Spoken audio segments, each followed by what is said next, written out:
Welcome to Isn't It Obvious, where things are obvious. That's going to be the intro. Welcome to Isn't It Obvious, where things are obvious. Obviously. I was going to ask you, Micah, what's your insight of society that you want to ask, and we get to decide if it's obvious or not? So, obviously, with my impact on society, political parties are bad for democracy. Jesus. Isn't it obvious? I mean, I would say that, is it because there's too few or too many? I think both. Whether looking at the two-party system we have in America, where trying to be a third-party candidate, that's a weird hybridization of the two, or something completely different, is nigh impossible to actually get into office with how entrenched the D and R are. But also, considering like UK politics, where there's 30 parties, and you have to build a coalition between them that affects your policy, is also kind of bad. So what you're saying is parties are bad. Yes, because individuals are more nuanced. My response to, aren't parties terrible is that I don't know if there's any other, way that this would ever work. I think that we're living in an age of parties, and I think that's always going to be the case. Because mathematically speaking, if you want to get something done, it makes sense that you would rig the system to your favor once you're already in power. And if that's the case, then you would just start to create coalitions. And I'm not saying that it's bad or good. I'm just saying that these parties are here to stay. And we need a means of being able to address more of people's concerns away from the party's stranglehold of their, messaging. I just said a lot of BS, but basically it seems like both parties, or in this case in the U.S., but I'm sure in Canada... we can focus on the American system, as I have less of an issue with the European-style multi-party trying to make a coalition government through various means. Makes more sense to me than just a two-party system, because if you have 15 different parties to work from, there isn't the clear us versus them, because being of one of those parties, the other 14 are always potential partners, in a sense, to advance legislation that affects both of you.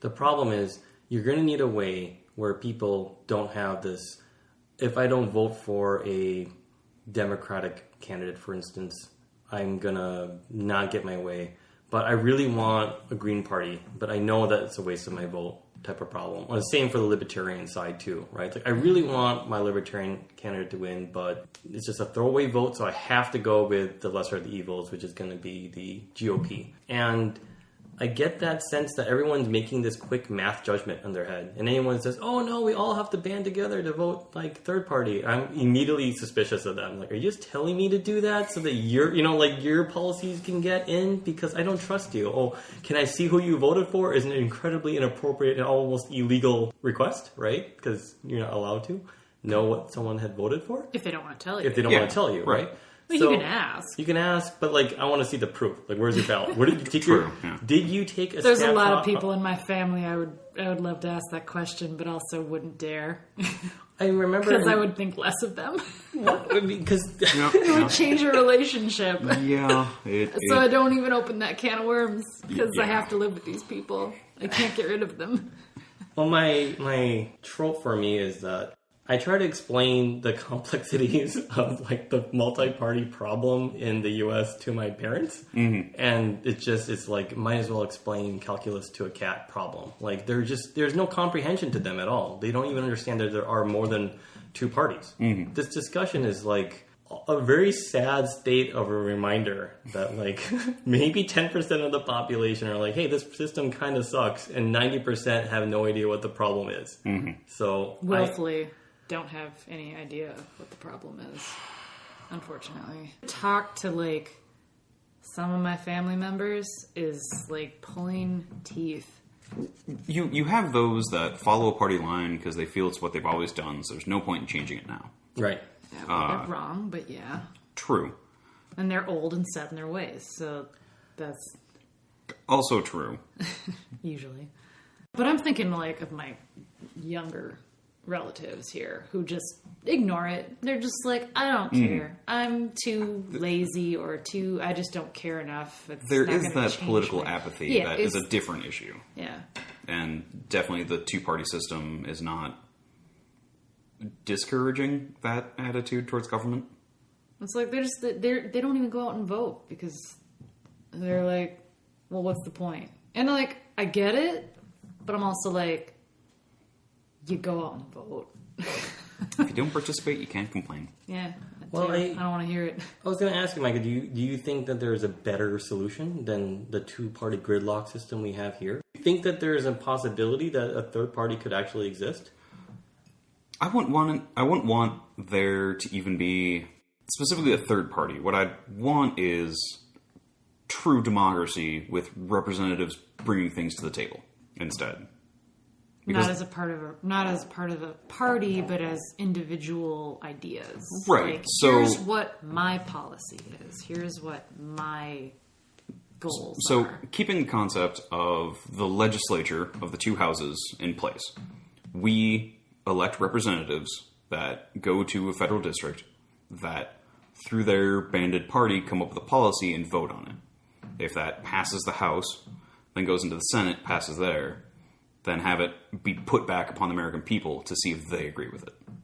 Oh, sort of like a third kind of bicameral, it wouldn't be bicameral, but like a third house, so to speak. Yeah, that is literally of the people, by the people. So you elect representatives, and they go through dealing with the legal work. Then in August, they list it out for the American people. And then the first Tuesday in November, the American people vote on it. I could see this going one or two ways. Like having a like and dislike button. Like if each of them, and then just like, okay, go to their... We'll just put it on Facebook, and here's the law. And then you'd have... Let's never, ever talk... Reddit? That's a... Yeah, Reddit. I love Reddit. That's what I do all day when there's nothing The to do. subreddit is going to be like, yes or no. And the mods will be... Yay or nay. just the worst. Those poor mods. But then... that does allow, like, everyone can vote for representatives, but then I think you could have more of governmental distinction for those that would participate in that second House vote. So, or the tricameral that would be more of the people, and then they would get whatever's being passed through, because putting in that extra work would limit the number of trolls you would have that would just vote no, even though it's clearly in their favor to vote yes. Yeah. But it will not punish those that are apathetic because they still voted for the representative that they feel speaks to them. Kind of agree with Starship Troopers is that in order to have a voice in their government, you had to serve for a certain extent. You know, that is the most controversial part of Starship Troopers. Yeah, I know. Like, I kind of dig it, but I don't think it should be specifically military service. Sort of like civil service. Yes, it could be military service. I feel that every American should go through like a 3-month like National Guard training thing, just to have a responsible citizenry that can respond to calamity or disaster. Or if they don't want to fight or respond to calamity, or that's not their wheelhouse, how about there be a second option for like volunteer at a animal shelter or a food shelf or something like that. Or you pay like $30,000.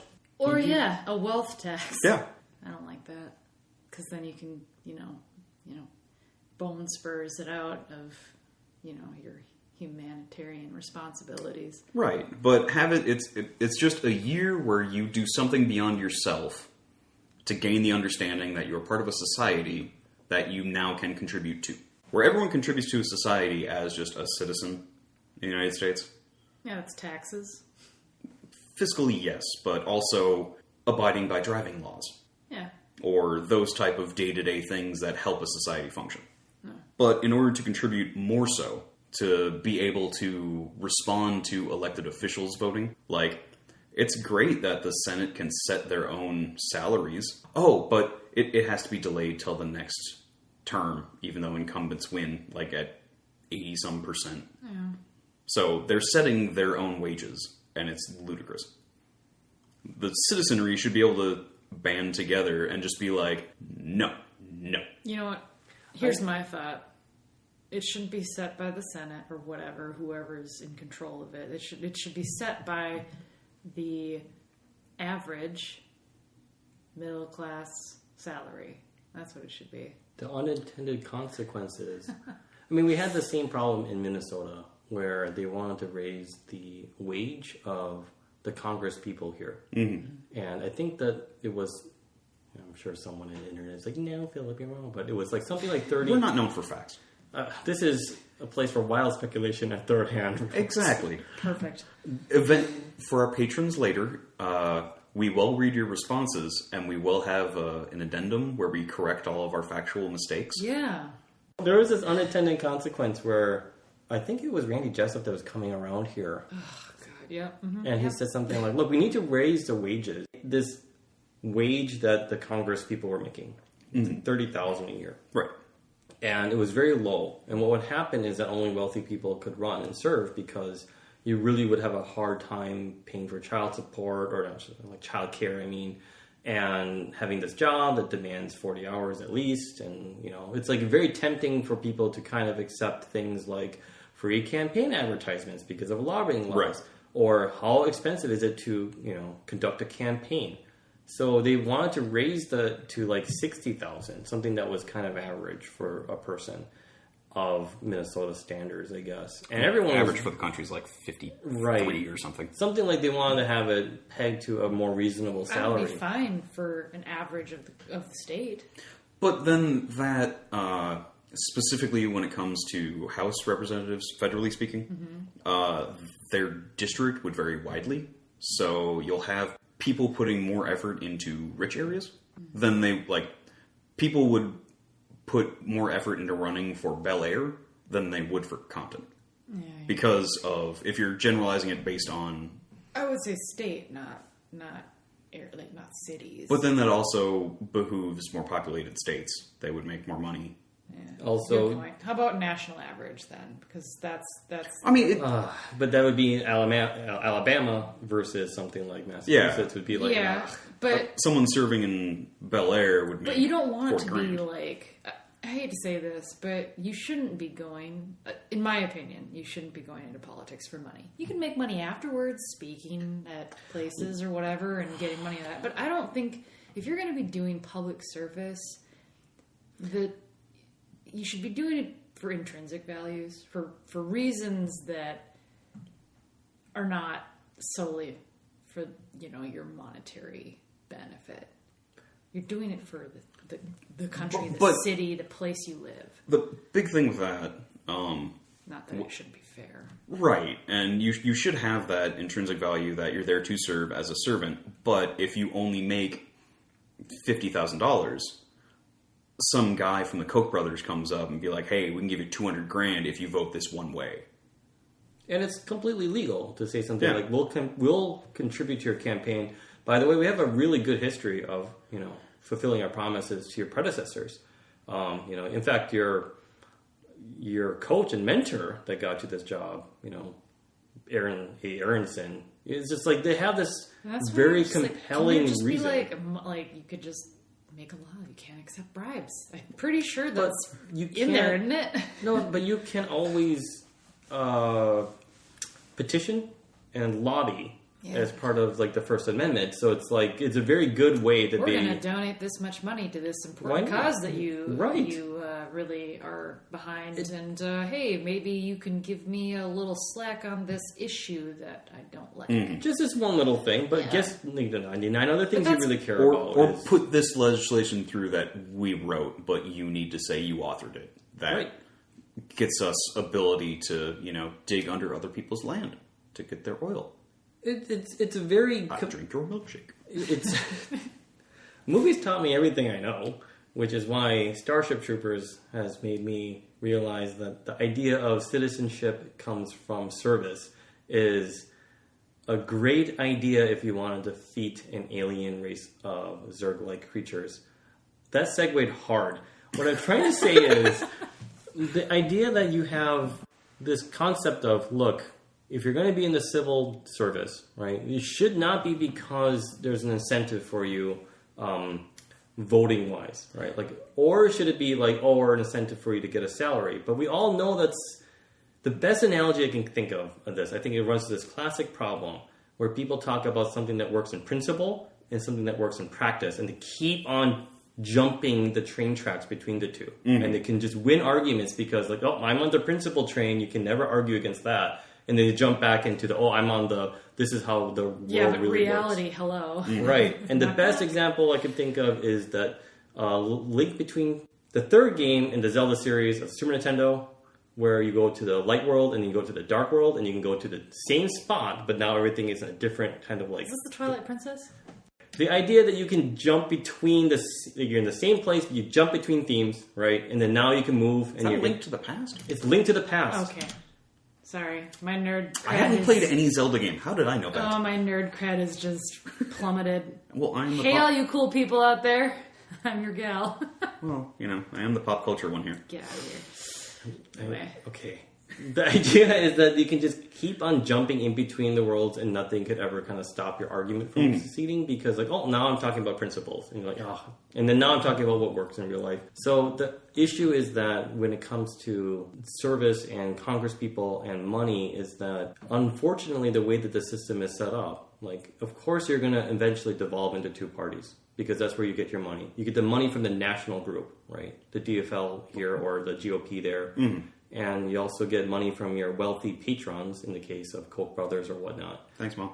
Thanks, Mom. Thanks, Mom. And that is my solution to this would be to, again, have every county be a state representative, like to Congress. And then you just WebEx it in. You don't even bother going to DC. You just have a satellite link. They make their case in a holodeck like Star Wars. And there are going to be 10,000 representatives, and you can't possibly bribe them all. 4,072, I think. I think that's the number of counties in the country. How did you know that? You never know when this is going to be useful in a trivia question. You never know.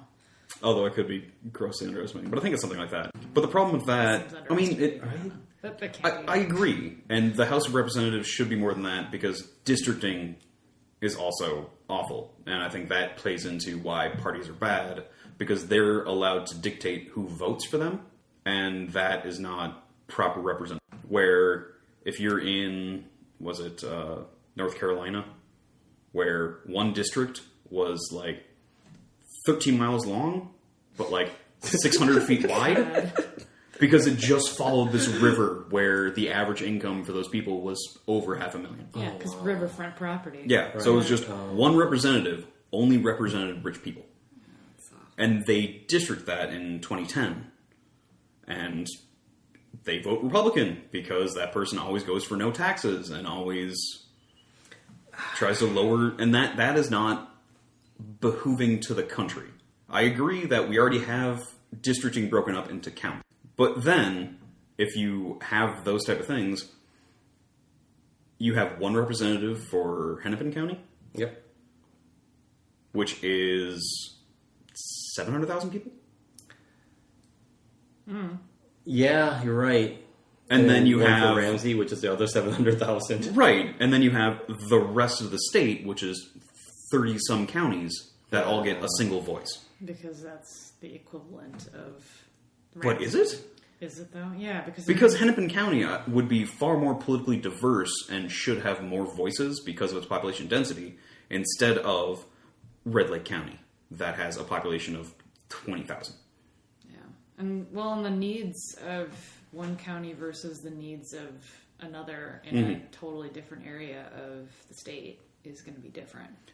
And also having where, if you look at where the taxation is coming from, most of that money is coming from Hennepin County, not from Red Lake County. So Red Lake County is getting the same slice of the pie as Hennepin County is, even though Hennepin County's participating far more in the taxes.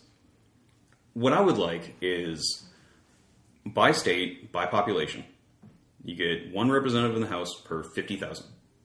And it's a rank choice. I would love ranked choice voting. Ranked choice voting for the House of Representatives. I mean, I'd like it for everything. But Same. You have it where Minnesota has, 11 House of Representatives? something like that. So you have 11 lists, and you have 11 slots that you can put in people's names. So the one that will give more, if we're dealing with the two-party system, the Democratic values, be up towards the top, and then maybe you won't put any Republicans in there. But then that will be a better representation of what your state desires, with also giving other parties a chance. Right. Especially when there's the two main parties are so polarized. Mm-hmm. Because then no one gets what they want. Yeah, just kidding. which is the best democracy. Well, I'm not kidding. That's actually true. But looking at I know we put out Is that the best democracy, though? No one gets what they want? Yes, the best negotiations are when no one is happy. I feel like this is wrong, Micah. I don't know enough about this negotiations to spear you. I think this is wrong. But I know we had a 5-year hiatus for things, but looking at the 2016 election, if you had rank voting, Trump would not have won the states that he did win because Hillary Clinton would have had more, I think, overall, like, spot 1 votes. Because then, like, spot 2 would be Jill Stein. Because people who didn't want to vote for Hillary but disliked Trump would have Jill Stein at number 1. Then probably Hillary at number 2. Right. So that would be more representative of the nuances of the average American voter. Yeah. And just think of the money. Like, you could make this an event, man. Like, this would be so exciting. Oh, the first Tuesday of November should be a holiday. Yeah, for sure. What have you guys thought of? Like, I have an idea to solve this problem. Is that... Dictatorship? Well, okay. Yeah, so forget the parties. Let's all right, just roll the iron 2 fist. parties? That's too many. 1. I guess we're done. Nepotism, I guess that was my point, and it's been Monarchy. immediately I have a really big problem with monarchies, like way more than dictatorships. I don't know. I like gambling. I kind of like monarchies. What's wrong with monarchies? What do you got against monarchies? I feel like England is listening. England isn't a monarchy. Good point. I thought it was a monarchy. It's not. It's a monarchy. Air quotes. For our listeners, I did the air quotes very sarcastically. you did, and I was kind of thinking that monarchies are just a terrible way of governance in the sense Saudi that Arabia's killing it and killing Yemeni people. And killing lots of people. Lots of people. Anyway. I can't dispute anything. I have to agree with you, and especially the way you phrased it. I'm going to say, donate to us at Patreon if you're from the areas that have monarchies, and we will appreciate that. No, I'm saying that, like... MDB, we're looking at you, buddy. I really dislike the idea of monarchies because it seems totally unearned of their power to govern. Like the concept absolutely. of like a philosopher king, and then you kind of train the child to be able to understand how to run a state government. What if you picked not your child, you just picked someone who's qualified? Then But it's like Then it's dictatorship. then it's a technocracy dictatorship, yeah, like where they only pick the people that are. You have a fall kind in of line with their policies and practice. Yeah. There was an issue with that in, I'm not sure what century of China, but when they implemented the imperial exam, where in order to be in the civil service, you had to be able to pass this exam. And guess who gets to pass it? The people who are rich because they had the tutors to do so. But every once in a while, you'll have like a villager who's capable of being super smart. And the idea was so wildly accepted by the neighboring countries. So Korea and Japan had something similar to this. And then when the British came, they started adopting it for their empire. Because one of the best parts about it is that it gives credibility to that the people in the service can be from anywhere. And you know how hard it is to get there. But then it's still a plutocracy because only the rich are the ones that Have the resources to... And the monarchy doesn't need to do the test. Exactly. Right? But there's that chance. It is. There's that dream. It's just enough of a hope where it don't create a riot. Yeah. But I mean, yeah. we kind of have that with the SAT. Yeah, that's what it is. It's all any test, any standardized test, any hope. If I work hard enough, it's basically the American dream.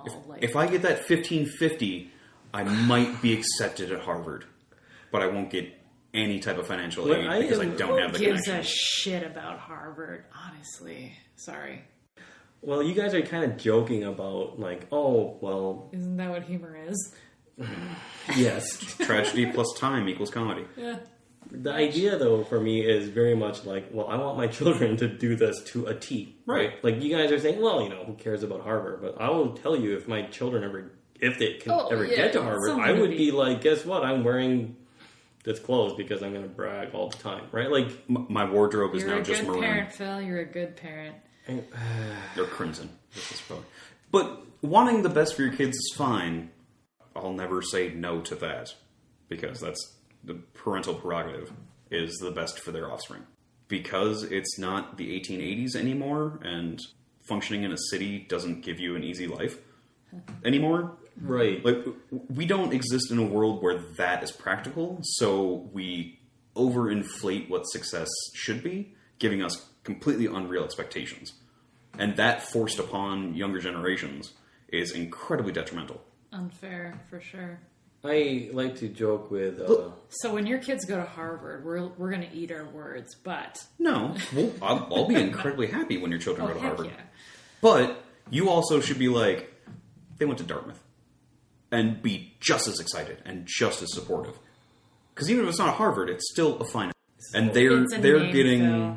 Yeah. Who gives it? this is... Do you have $2 million to donate to give them a library? Because that's the only guarantee they're getting into Harvard. Yeah. This is the trap I'm talking about, Yeah. right? Like, I just criticized the civil service of Imperial China about, like, oh, but you have a chance to do this, right? And it reminds me of this whole story where you want to give the enemy a way out. Don't completely close them, because if you do... Control where they go. Right. Sacrifice is better than slaughter. The idea is that if you give them no hope, then suddenly they say, well, guess what I'm going to do? I'm not going to just... All run bets are free. off now. Right. You have no way to predict what I'm going to do. And so it's been kind of documented in Roman and type of, even the Greek strategies of, like, give them a route out, and if just so that they demoralize their, soldiers, and eventually you can encircle them and kill them all if you're clever enough. I'm looking at you, Hannibal. But the idea, though, is... That wasn't clever, but sorry, that's a different topic. Okay, the idea is that had hooked me, right? Oh, the civil service is such a stupid idea, but I want my kids to go to Dartmouth, right? Like that, I want my kids to go to Harvard.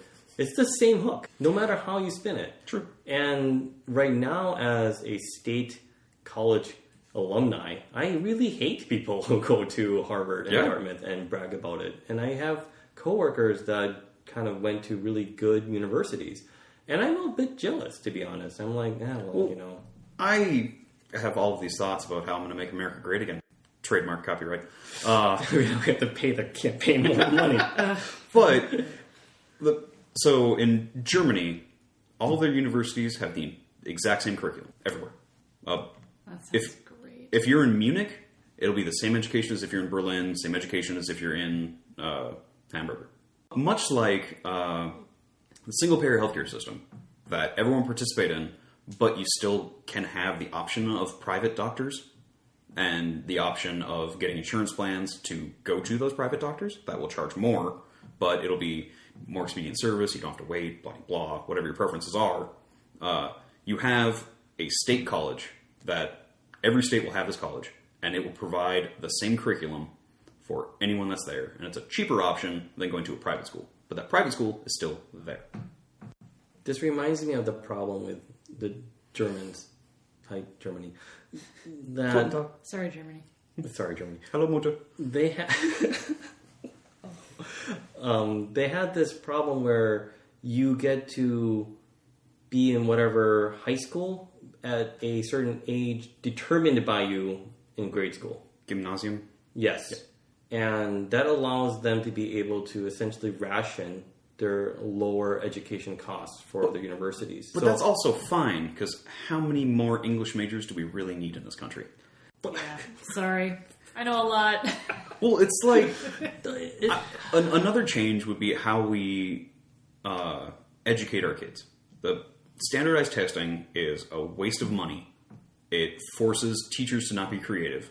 And it horseshoes this is people. A whole other isn't it obvious topic. Absolutely. Okay. All right. Anyway, next time on How to Fix America. we will go through our second iteration of representatives. Did we solve the problem? Did we solve the question? Isn't it obvious that two parties are...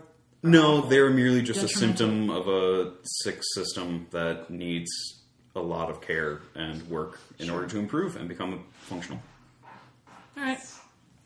Bye. Bye.